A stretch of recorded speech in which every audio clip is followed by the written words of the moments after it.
everyone, and welcome back to Jess Loves to Cook. I am Jess, and today I'm going to be teaching you a recipe that I learned almost 15 years ago. And if you want to be the first to know when my new recipes come out, make sure you subscribe so you know right away when my videos come up. Alright, this recipe that I'm doing today is Tostadas de Lomo, and I learned this from my tia Esmeralda. Like I said, almost 15 years ago. I hope you guys enjoy it just as much as I do. Alright guys, let's get started. Let's start by turning on our heat to a medium-high setting. I went with the number 6.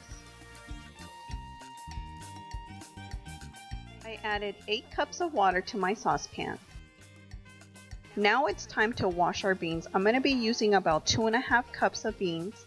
I'm going to put them into my strainer, and as I'm putting them in there, I am looking for rocks. Get any rocks and clean them out, and then rinse your beans really thoroughly. Now add your beans into your water. Here I have garlic powder. I'm going to add half of a tablespoon of garlic powder to my beans. I'm also going to add onion powder to my beans, and I'm going to do a half of a tablespoon. Now place your lid over your beans. Now time to wash our meat. I have about 3.5 pounds of bottom roast here. Give it a nice good rinse and then place it into your pot. Now the heat setting for your meat should be a medium-high setting. I'm going to start by pouring 2 cups of water over my meat. And I'm going to add 3 bay leaves to the meat. Add 1 teaspoon of black pepper to your meat. Now add 1 teaspoon of cumin to the meat. Now add half of a teaspoon of ground cloves to the meat. Now add 3 garlic cloves. And now cover your meat. So the secret to the wooden spoon is that if you put it in between whatever you're boiling and your lid, it will not overflow. So the meat and the beans are boiling a little high, so I'm going to lower my heat. Now time to make the sauce. I'm going to be using New Mexico chili. It's chile colorado, and I'm going to be using the mild. This is how you should wash your chili. Take off the stem, open it up, and then take out your seeds. If you want it spicier, leave your seeds in. I don't want a spicy salsa because my family's not a big fan of too spicy, so that's why I took the seeds out. I cleaned about 12 chilies, and then I put them into a saucepan with about 8 cups of water.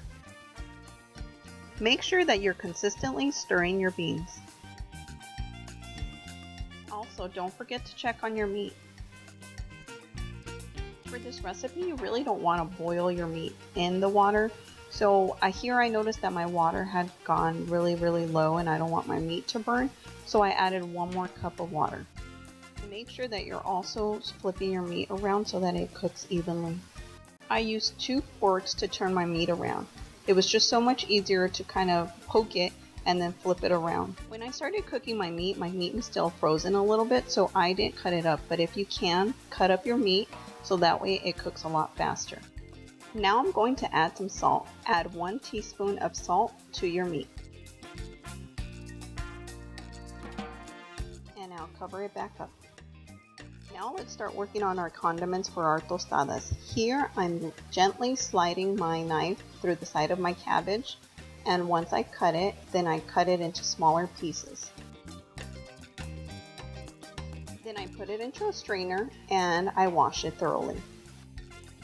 Then grab a big plate or bowl and put it under your cabbage. Now let's check on our beans and see how they're doing. When I was stirring them, I could feel that they were still really hard, so I increased my heat from a 3, which is a low setting, to a medium. Make sure that you also check on your chilies. Push them down so that they can cook all the way through.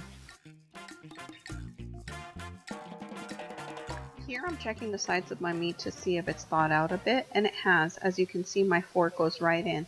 So I'm going to turn off my stove and take it out so I can cut it. Here you'll see that I'm trimming off the fat off of the meat.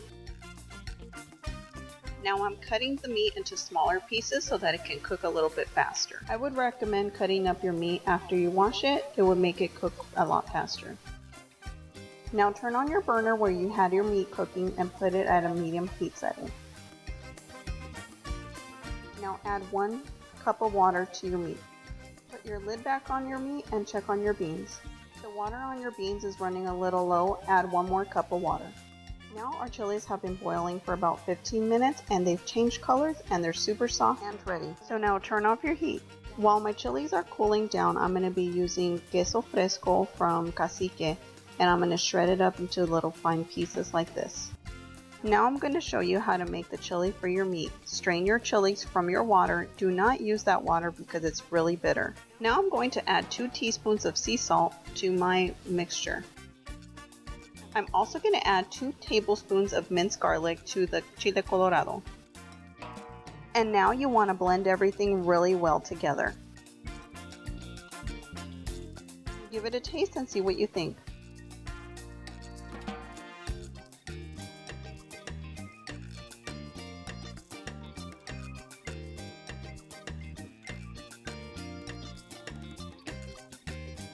Now I'm going to check on my beans and see if they're ready. As I was stirring them, I could feel that they were really soft. So now for the quick test. Yep, the bean is super soft. Now turn off your heat. Now strain your beans and place them into a bowl. Don't throw away the water that you boiled your beans in. Now I'm going to show you how to smash your beans without having to fry them. I'm going to be using la Costena jalapeno, some Mexican shredded cheese, and some salt. And then you'll need a hand blender as well. Take 1 jalapeno pepper, take the stem off of the jalapeno, and then add the jalapeno to your beans. Now add 1 teaspoon of salt to your beans. Now I'm going to add some cheese. I'm going to add 2 handfuls of Mexican shredded cheese. You can add as much as you'd like. Now take the bean juice that you cooked your beans in. Use 1.5 cups. I actually, for this recipe, used 1 1/4, and my beans were a little thick. Now get your hand blender and blend your beans like this.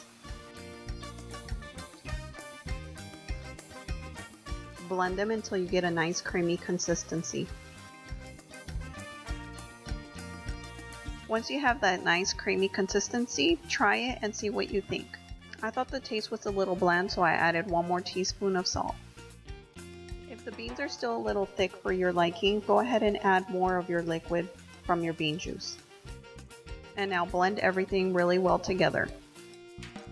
Give it a final taste and see what you think. Perfect. And now for a close-up so you can see my consistency of my beans. Now I'm going to check on my meat to see if it's fully cooked.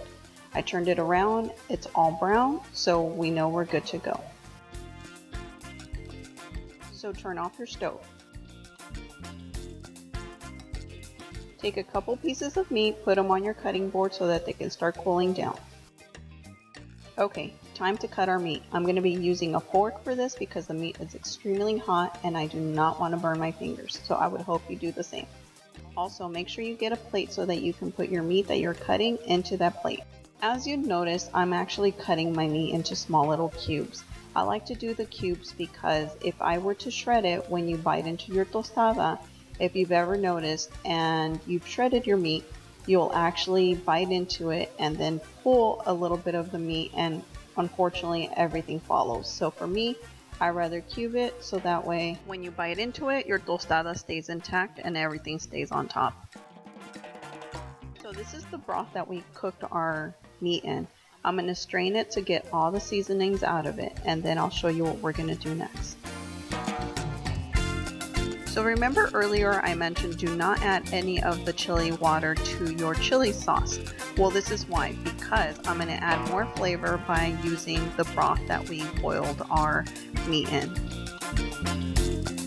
Now I'm going to add our beef broth into our chili sauce, and the flavors that are going to come out of this are amazing. And now you want to blend everything really well together. Add your cut up meat back into your saucepan where you cooked it.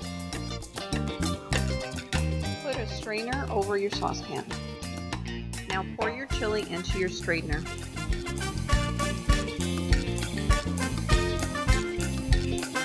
Okay, so now get a spatula and then you're going to maneuver your sauce through your strainer until all the liquid passes through.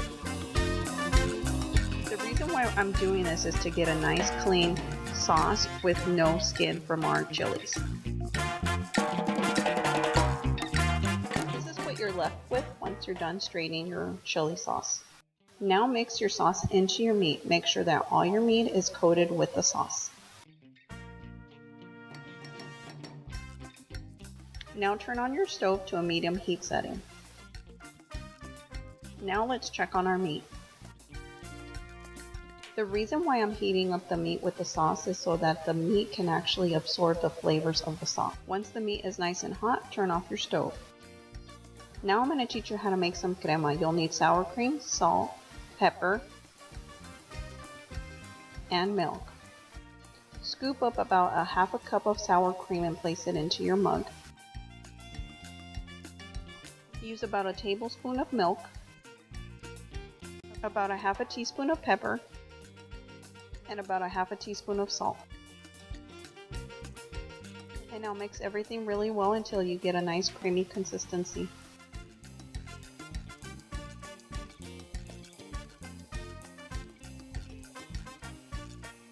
My crema was still a little thick, so I added 1 more tablespoon of milk. Now mix everything really well together. Okay, perfect consistency for me. Now time to plate our tostadas. I'm going to be using Guerrero tostadas. Get a tostada, place it on your plate. Get a little bit of beans and then spread that over your tostada. Make sure that the layer that you're putting is not very thick, it's just a very thin layer.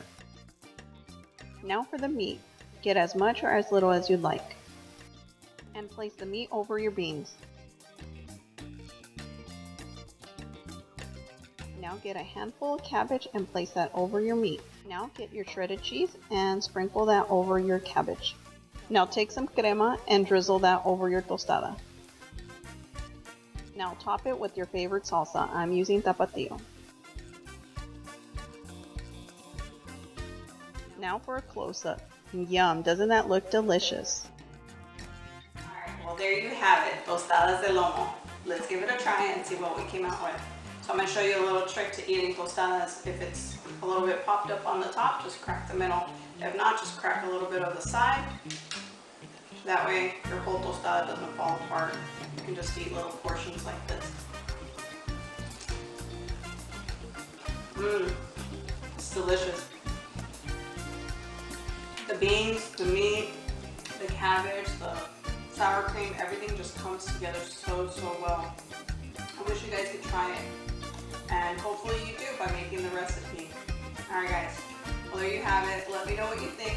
Make sure you leave your comments below. And don't forget to subscribe so you're the first to know when my next recipe comes out. Thanks for watching guys. Jess loves to cook.